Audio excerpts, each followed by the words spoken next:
начала пожароопасного сезона на территории Нюрбинского района зарегистрировано 93 лесных пожара.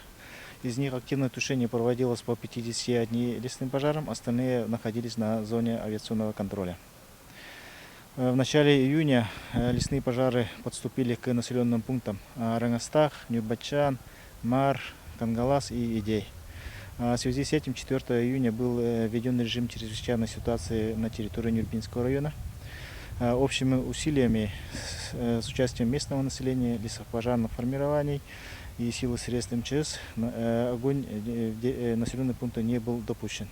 Последний пожар был потушен 22 августа, и в связи с этим 23 августа режим чрезвычайной ситуации на территории Нюрбинского района был снят. В целом на тушение пожара были привлечены местное население в количестве порядка 1500 человек. Также работало свыше 200 единиц техники. Огнем пройдено свыше 700 тысяч га. В настоящее время уточняется.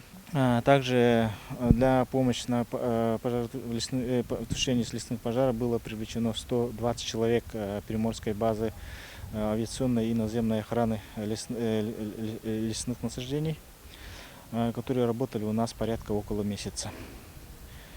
Хотелось бы поблагодарить за поддержку и помощь местных предпринимателей, которые предоставляли нам услуги техники, помогали продуктами, также осуществляли паромные переправы.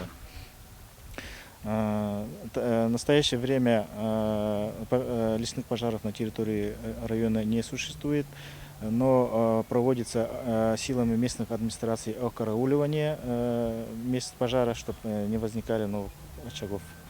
Лесопожарный сезон еще продолжается, поэтому все силы и средства находятся в полной готовности. Также надо отметить, что в тушении пожара у нас участвовали самолет-амфибия БЕ-200, самолет-танкер Ил-76 и также вертолеты Ми-8 Министерства обороны с водосоляным устройством, которые очень помогли в тушении лесного пожара.